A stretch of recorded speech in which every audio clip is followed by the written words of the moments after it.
তো কন্টেন্ট বানাতে গেলে আমাকে সবসময় একটু ফিটফাটে থাকতে হবে। তো ফিটফাটে থাকতে হবে বললে বলে আমি যে এই টি শার্টটা বা এই গেঞ্জিটা পরে নিচ্ছি তেমন নয়। গরম লাগছে, নাইটিটা কেচেছি, চুড়িদারটা পরে স্কুলে গেছিলাম সেটাও কেচেছি, আমি ছেলের একটা গেঞ্জি লাগিয়ে নিয়েছি। গেঞ্জি আমার আছে, বেসিক্যালি আমার এই ধরনের গেঞ্জি আমার হাজব্যান্ড এনে দিয়েছে গ্রীষ্মকালে পরার জন্য। কিন্তু মেয়েদের গেঞ্জিগুলো কি এতটা ফাঁকা জানি না, যারা ডিজাইনাররা যারা বানায় তারা কি চায় যে মেয়েদের অঙ্গ প্রত্যঙ্গ একটু ফাঁকা ফাঁকা দেখায়, যে কারণে আমি ওই গেঞ্জিটা পরি না। হলুদ কালারের একটা আছে, আমি পরি না। আর যেটা বলবো, কন্টেন্ট বানাতে গেলে কিছু তো আমায় বলতে হবে। তো বিষয়টা হচ্ছে কিছু কুসংস্কার নিয়ে বলবো। কি সেই কুসংস্কার?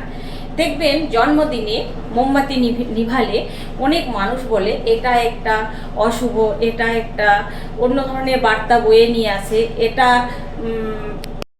একটা ভুল সিদ্ধান্ত, এটা করা উচিত নয়, প্রদীপ জেলে কেক কাটা দরকার, আর মোমবাতি নিভিয়ে কেকটা কাটলে সেটা একটা নাকি কি বলবো খারাপ বার্তা বয়ে নিয়ে আসে। তো আমি এটা নিয়ে কিছু বলতে চাই। আমি অল্প বুদ্ধির মানুষ, আমার মস্তিষ্কে যতটুকু আছে, যতটুকু ঢুকেছে, আমি সেটা নিয়েই বিশ্লেষণ করব। বেসিক্যালি হচ্ছে, দেখবেন একটা কথা আছে যে পুরনো চাল ভাতে বাড়ে। আমরা যদি পুরনো মানুষজনের সাথে উঠা বসা করি, বয়স্ক অভিজ্ঞ মানুষের সাথে উঠা বসা করি, তো আপনার জীবনযাপন অনেকটা সহজ হবে। কারণ তাদের অভিজ্ঞতাগুলো বসতে বসতে আড্ডা মারতে মারতে কিছুটা আদান প্রদান হয়। ঠিক তেমনই আমি পুরনো চাল ভাতে বাড়ে এই কারণেই বলছি, এই যে মোমবাতি নিভিয়ে কেক কাটাটা, এটা কিন্তু আজকের নয়, অনেক পুরনো দিন থেকে হয়ে আসছে। তো তারা কিন্তু গাঁজা খেকো নয়, গাঁজা মদ বিড়ি খেকো নয়, যারা সিস্টেমটা করেছে। কেন বলছি পরে বিশ্লেষণ করছি। এর পরিপ্রেক্ষিতে কয়েকটা উদাহরণ আমাকে বলতে হবে। দেখুন, শ্রীকৃষ্ণ ভগবান সে কিন্তু মানুষরূপেই জন্মগ্রহণ করেছিল। তো কুরুক্ষেত্রে যে যুদ্ধটা আছে সেখানে কি দেখা যায়, যে দুটো ঘোড়া উড়ে উড়ে আসছে, সেখানে রথটা উড়ে এসে বসছে। সেটা নয়, আজ যে ফ্লাইট উঠছে, হেলিকপ্টার উঠছে, এই যে ইঞ্জিনগুলো, তখনও কিন্তু এই রথটা কিন্তু ওই টাইপের ছিল। কোনো পদার্থ অন্য কোনো জিনিসে যে ওই যে ঘোড়ার আকারে বানানো হতো, দুটো ঘোড়ার পাখা লাগানো আছে, উড়ে উড়ে বসছে, সে একই জিনিস ছিল। ইঞ্জিন কিন্তু পুরনো আছে, মডেলটা চেঞ্জ হয়েছে। একটা উদাহরণ গেল। আরেকটা উদাহরণ গেল, এখন দেখবেন অনেকে কুসংস্কারপূর্ণ মানুষ বলবে টেস্ট টিউব বেবি মানে কি, বাচ্চাটা স্বামীর নয়, অন্য কারো। নো।